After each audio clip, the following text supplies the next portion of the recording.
Hola, ¿cómo estás? Soy el psicólogo Víctor Hernández. Espero que estés teniendo un día de maravilla. Cuéntame algo. ¿Alguna vez te has preguntado cuál es la diferencia entre el miedo y la ansiedad?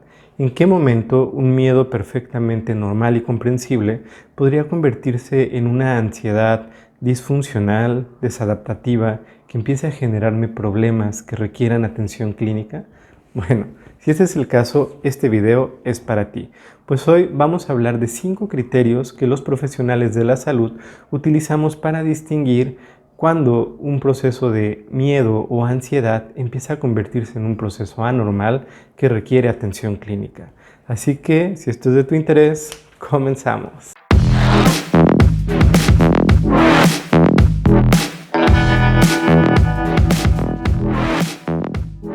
Muy bien, vamos a comenzar. Para empezar, vamos a tratar de diferenciar entre lo que es el miedo y lo que es la ansiedad. Para esto vamos a ponernos un poquito teóricos y vamos a revisar las definiciones que Aaron Beck y David Clark nos mencionan en su libro sobre terapia cognitiva para el tratamiento de la ansiedad. Ellos nos mencionan primero la definición del miedo. El miedo es un estado neurofisiológico automático primitivo de alarma que conlleva la valoración cognitiva de una amenaza o peligro inminente para la seguridad física o psíquica de un individuo. ¿Ok?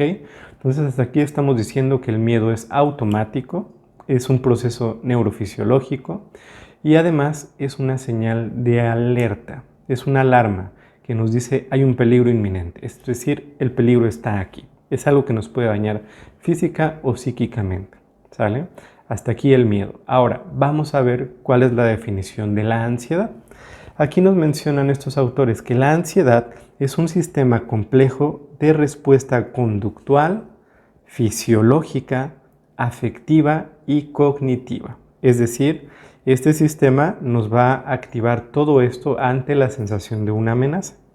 Esto se activa por anticipar sucesos o circunstancias que se juzgan como muy aversivas, porque se perciben como acontecimientos, y aquí vamos a poner atención. Estos acontecimientos tienen que ser imprevisibles, incontrolables, que potencialmente podrían amenazar los intereses vitales de un individuo. ¿Qué nos dice entonces? Pues la ansiedad está anticipando un peligro potencial, algo que podría suceder y que ponga en riesgo los intereses vitales de la persona. Pero si nos damos cuenta, esta definición nos dice que la ansiedad pues libera ciertas respuestas conductuales, afectivas, cognitivas, fisiológicas, ¿sale? Entonces, hasta aquí podríamos entender que el miedo como estado neurofisiológico de activación automática puede formar parte de la ansiedad. Sin embargo, la ansiedad la vamos a entender como algo más complejo, que nos está pegando en distintas áreas, ¿sale? Está activando distintas respuestas. Entonces, con estas definiciones, ahora sí, vamos a revisar los 5 criterios que nos van a ayudar a saber si nuestra ansiedad es o no candidata a recibir atención clínica. Así que vamos por ellos. Criterio número 1. Una cognición disfuncional. ¿Qué quiere decir esto? Que hacemos valoraciones un tanto exageradas sobre sucesos que realmente no son tan amenazantes como nosotros los percibimos. Es decir, esta cognición disfuncional podría generar creencias desadaptativas ante situaciones que realmente no son peligrosas para nosotros. Por ejemplo, imagínate que un día vas caminando en el campo y mientras caminas en el campo de repente te sale un Rottweiler con los dientes asomados, el pelo erizado, ladrándote. En ese momento tendría todo el sentido del mundo que te diera miedo, que sintieras algo de terror ante esa situación. Sin embargo, ahora imaginemos que esta sensación, este miedo, apareciera cuando tú vas caminando por la calle y de repente ves a un sujeto que viene paseando a su cachorro, un perrito que viene con la colita moviéndose, viene muy entusiasmado y tú sintieras ese terror que sentiste en el campo.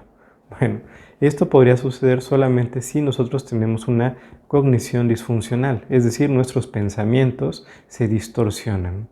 Este es un síntoma. En este caso, en este ejemplo, estaríamos hablando de una persona con una fobia específica hacia los animales. Bueno, a lo mejor tú dirás, pero yo no tengo miedo a los animales. Vamos a llevarlo al escenario que tú quieras. Muchas personas con ansiedad llegan a pensar cosas así sobre sus propios síntomas. Por ejemplo, me está latiendo muy duro el corazón, me está latiendo muy fuerte. Seguro estoy por sufrir un ataque cardíaco. Bueno, ahí nosotros podríamos pensar que es una cognición disfuncional si estamos hablando quizá de una persona que es joven, que no tiene antecedentes de ataques cardíacos, que a pesar de que ha sufrido estas taquicardias nunca ha tenido realmente un problema o una afección cardíaca. Bueno, en ese momento nuestros pensamientos se han distorsionado, ¿sale? Quizá estaríamos aplicando un pensamiento automático como el de la visión catastrófica y maximizamos esa sensación que estamos sintiendo. Criterio número 2. Un deterioro en el funcionamiento normal de la persona. ¿Qué quiere decir esto? Que empezamos a disfuncionar en nuestras situaciones cotidianas. Por ejemplo, puede generarnos problemas para funcionar adecuadamente en nuestros roles sociales, en nuestro trabajo, en la escuela, en actividades como conducir, etc. Imagínate a una mujer que tiene mucha ansiedad de manejar porque siente constantemente que le pueden dar un golpe por atrás. Y entonces se la pasa viendo el espejo retrovisor constantemente y deja de poner atención adelante o a los lados. Bueno, en ese momento, sin darse cuenta, ella misma podría generar que suceda un accidente. ¿Por qué? Porque está muy pendiente de un solo punto. ¿Sale? Este criterio nos lleva justamente a lo que conocemos como profecías autocumplidas. ¿Sale? Entonces, en este criterio, y este es uno de los criterios más fuertes para diagnosticar la ansiedad, nos vamos a dar cuenta que los pacientes con ansiedad empiezan a tener ciertas pérdidas. ¿Por qué? Porque esta disfunción en sus actividades cotidianas pues lleva justamente a que empiecen a tener pérdidas. A veces por la ansiedad de hacer algo mal en el trabajo se desconcentran, se bloquean y lo hacen mal. A veces por la ansiedad en el funcionamiento social prefieren aislarse, apartarse de aquello que les da tanta ansiedad, por lo que definitivamente pues no desarrollan habilidades sociales que les permitirían funcionar de una manera más adecuada. Sin embargo, en otras ocasiones, como en el ejemplo que poníamos sobre la mujer manejando, podríamos encontrarnos que esta disfuncionalidad nos podría poner también en mucho peligro. Imaginémonos que lo que nos dan mucha ansiedad son los asaltos y por algún motivo nos toca que nos asalten. Y entonces, pues no sé, nos apuntan con un arma y del miedo, de la ansiedad que esto nos genera, nos quedamos paralizados y no le respondemos nada al asaltante. Esto podría provocar que se enoje más, que nos dañe más.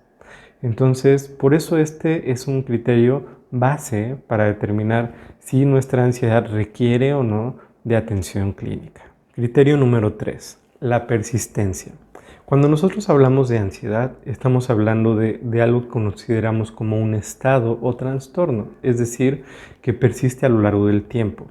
Piénsalo así, una emoción en estado natural tiene un periodo de vida que dura entre 10 y 20 minutos. Y eso es porque es el tiempo aproximado en que la emoción puede cumplir una función. Cuando esto persiste por más tiempo, ya hablamos de un nivel de estado o incluso de un nivel de trastorno. La ansiedad entonces pues nos mantiene alertas ante peligros que pueden ser potencialmente amenazantes, es decir, que en muchas ocasiones ni siquiera se van a materializar, no van a suceder. Y esto lo que genera, lejos de pensar, bueno, ya no pasó, me puedo quedar tranquilo, podría pasar, podría suceder. Así que generalmente este criterio nos dice que esto no inició ayer. Cuando un paciente nos dice es que tengo ansiedad, ok, ¿desde cuándo? ¿Desde ayer? Bueno, no, quizá no estamos hablando propiamente de ansiedad. ¿Por qué? Porque la ansiedad persiste a lo largo del tiempo. Entonces, uno de los criterios que tú puedes considerar para saber si tú ya has pasado de un miedo normal a un proceso de ansiedad es el tiempo. Si esto lleva meses, si esto lleva años, tenlo por seguro, es ansiedad. Criterio número 4. Falsas alarmas o miedo o pánico invisible, como también se le denomina este síntoma. Es decir, aparentemente no hay nada que active la sensación de ansiedad. Sin embargo, se activa. Nos empieza a dar miedo, nos empieza a dar pánico.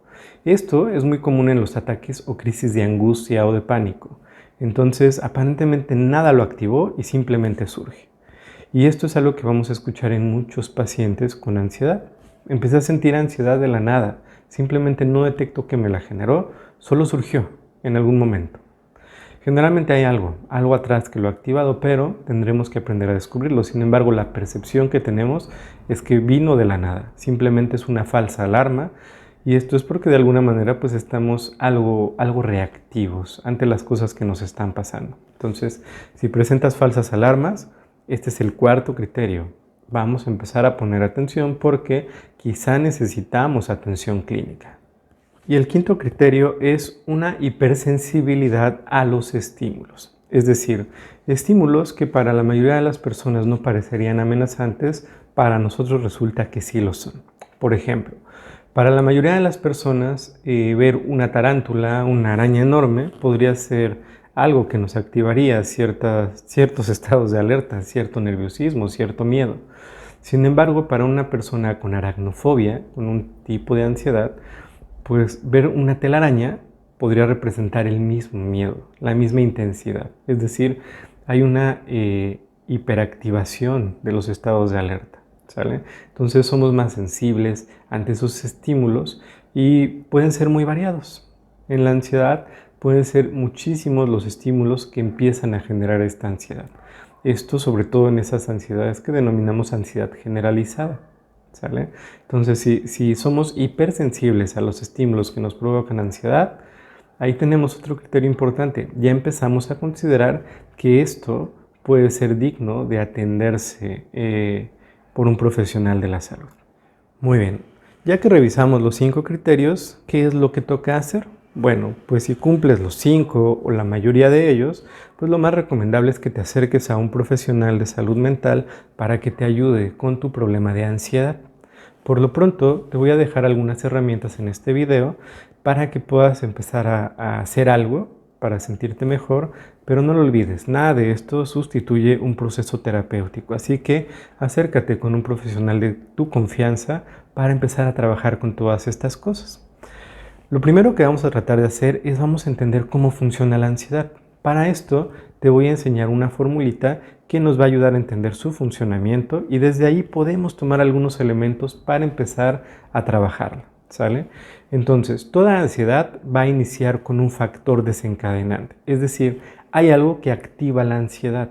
La ansiedad no viene de la nada y no todos tenemos ansiedad por las mismas cosas, así que este factor desencadenante puede ser muy variado, pero ya lo tenemos. Primer punto, factor desencadenante. Depende de qué te dé ansiedad a ti. Uno de los temas más frecuentes que yo encuentro en mi consultorio son temas de ansiedad social. Entonces vamos a imaginarnos a un chico que lo que tiene es mucha ansiedad de hablar con chicas nuevas, ¿no? Supongamos que ya tiene su grupo de amigos, incluso ahí puede tener amigas, pero hablar con una nueva chica lo pone muy ansioso. Entonces, una chica nueva que se acerque a hablar con él, eso implicaría su factor desencadenante. Después del factor desencadenante, nosotros vamos a activar algo que conocemos como una primer valoración. Esta primer valoración nos va a hablar de nuestra vulnerabilidad, es decir, nos vamos a percibir vulnerables ante la situación. Una persona con ansiedad social de este tipo quizá diría es que yo no soy interesante, no soy atractivo, soy una persona aburrida, me va a batear y se siente muy feo que te bateen, me va a rechazar y se siente muy feo que te rechacen. Yo no sé lidiar con estas cosas y empieza a percibirse vulnerable, ¿sale? Desde ese momento la ansiedad se activa y empieza a subir de intensidad. Esa sería la segunda valoración. Ahora, después de esto nosotros vamos a pasar a una segunda valoración. Y esta segunda valoración nos va a hablar de los recursos que nosotros tenemos para afrontar esta situación. Y generalmente en los procesos de ansiedad nosotros percibimos que no tenemos recurso alguno para afrontarlo. Es decir, si nos vamos a este caso, quizá la persona diría, pues es que no soy interesante, yo no tengo tema de conversación, yo no sé hablar con chicas, yo me trabo cuando hablo, me empiezan a sudar las manos, me pongo rojo, tartamudeo, no tengo recursos, esto se va a poner horrible y entonces entra en pánico, ¿sale? ¿Y qué sucede? Cuando la ansiedad se activa, nosotros podríamos activar dos mecanismos. El primero es de escape, huida. Piensa en un animal que está siendo acechado por un depredador. Si está a tiempo, va a huir, va a escaparse. Tiene un miedo, ¿sale? Y recordemos que el miedo forma parte de la ansiedad, así que se pone a salvo.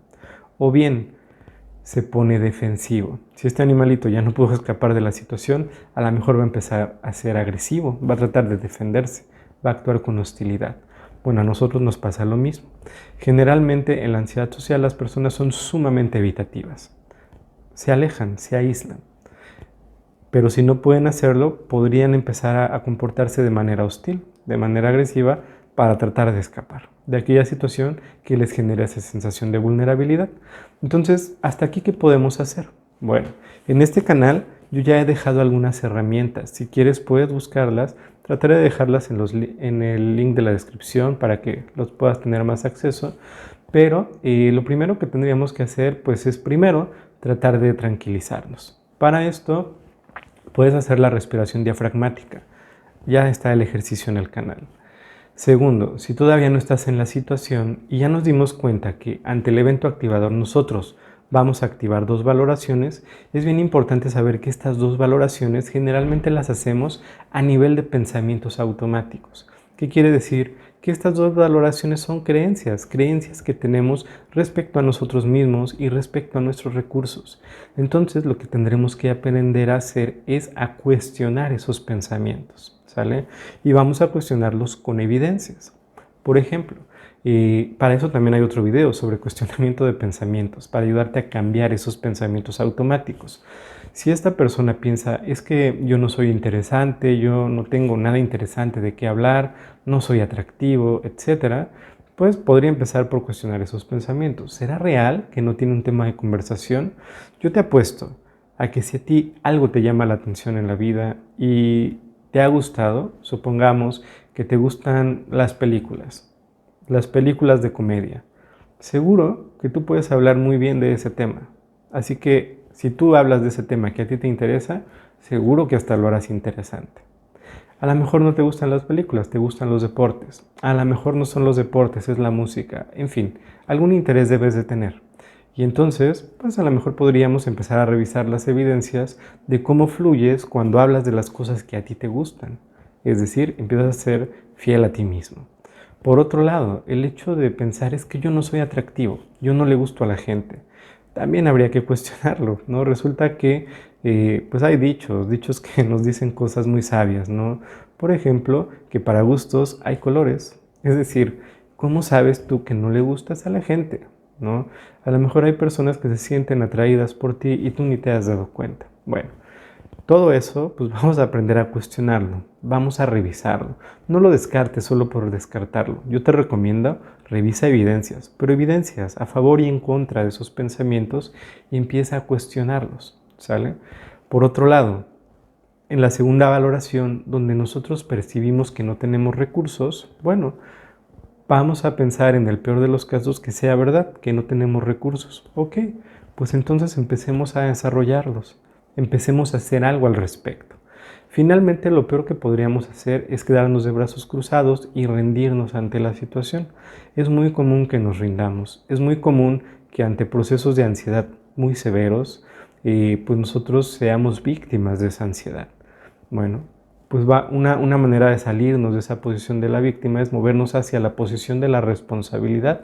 Por acá te dejo otro video al respecto. El punto es que sí hay cosas que puedes hacer. Y lo mejor de esto es lo siguiente. Si tú te estás dando cuenta que no puedes solo, está bien. ¿Quién dijo que tenías que poder solo? Busca ayuda. Acércate con un terapeuta que te inspire confianza.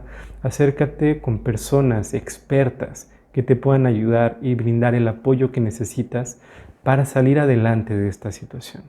Lo importante es que sepas que se puede. Adicional a esto, te platico que en este canal ya tengo una lista de reproducción de un entrenamiento en relajación que es muy efectivo. Yo lo utilizo con mis pacientes y hemos tenido excelentes resultados, así que si lo quieres, ahí está, lo puedes utilizar. Pero recuerda, ninguna de estas herramientas va a sustituir tu proceso terapéutico, así que acércate a un profesional, trátate y mucho éxito. Y bueno amigos, pues por hoy es todo. Espero que toda esta información te sea de mucha utilidad. Si conoces a alguien a quien le pueda servir, por favor compárteselo.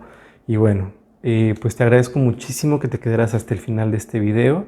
Si este contenido te está gustando, por favor no olvides suscribirte, darle clic a la campanita de notificaciones para que te avise cuando suba nuevo material y compártelo con más personas a quien tú creas que esto pueda serles de utilidad. Sin más por el momento, nos vemos. Hasta la próxima.